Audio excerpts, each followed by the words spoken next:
All questions. Member for Ekalut Manarayak, Mr. Lightstone.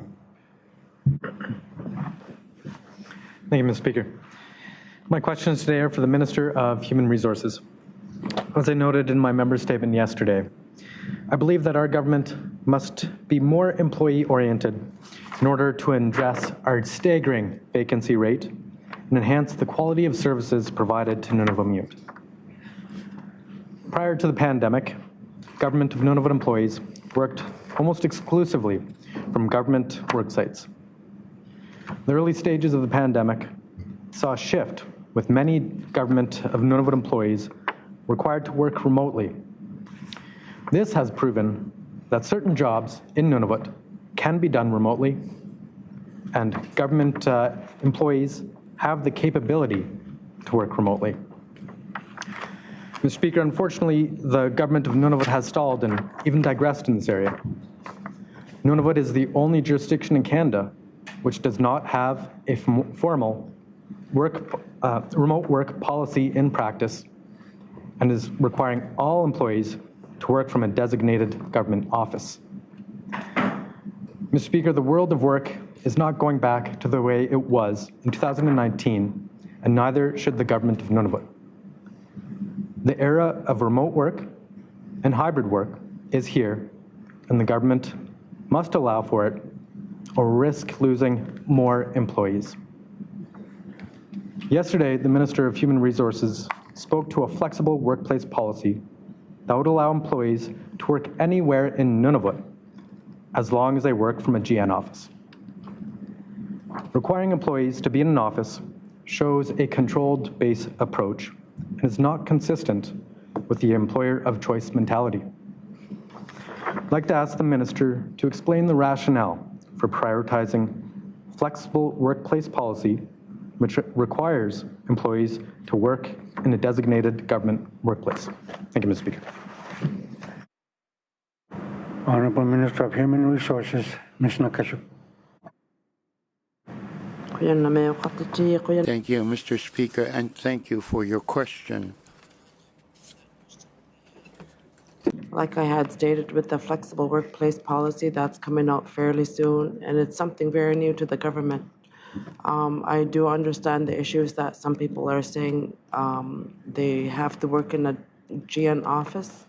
We also have to take into consideration with some of the decentralized GN offices, some of those offices are not in full capacity.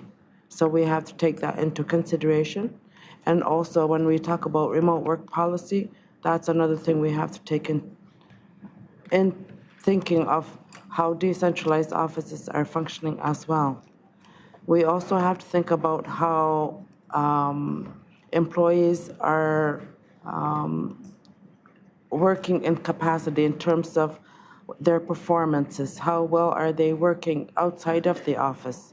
Those are things that we have to keep in mind, but we are reviewing the remote work policy as well, but we have to take different aspects into it in terms of how successful this could be in the smaller communities, in homes. Those are things we have to think about. So I think with the flexible workplace policy, I think that's a pretty good start in how GN is trying to ensure that we have GN positions filled in communities. For supplementary, Mr. Lightstone. Thank you, Mr. Speaker, and I appreciate the Minister's response.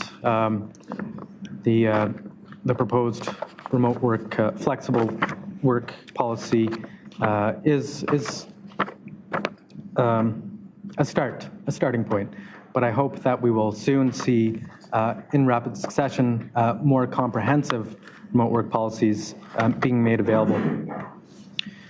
Mr. Speaker, in response to the pandemic, many organizations are adopting to a new model of work where management is embracing remote and hybrid work. Today's labor market is so tight that employers are risk losing potential talent if they do not offer flexible remote work options. Recent research from LinkedIn shows that remote positions make up merely 15% of listings, but receive an outsized 50% of submitted job applications. Mr. Speaker, the professionals we need for hard-to-fill positions want to work for forward-thinking companies and can easily find companies and organizations with flexible working arrangements which they prefer. Mr. Speaker, our government is operating at nearly 60% capacity, which has a negative impact on our employees, our services, and all of Nunavut. I'd like to ask, does the minister recognize that restricting remote and hybrid work models, a clear desire among job applicants, as well as current Government of Nunavut employees, hinders our recruitment efforts and our ability to deliver services and programming for Nunavut? Thank you, Mr. Speaker. Minister of Human Resources, Ms. Nakasuk. Thank you, Mr. Speaker, and thank you for asking those questions. It's not that I don't support this. However, as I stated earlier, we're working with the new flexible workplace policy.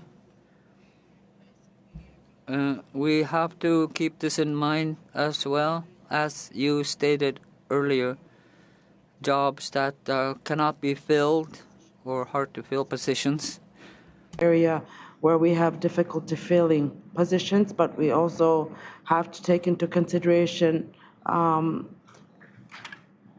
How we can improve things in the workplace.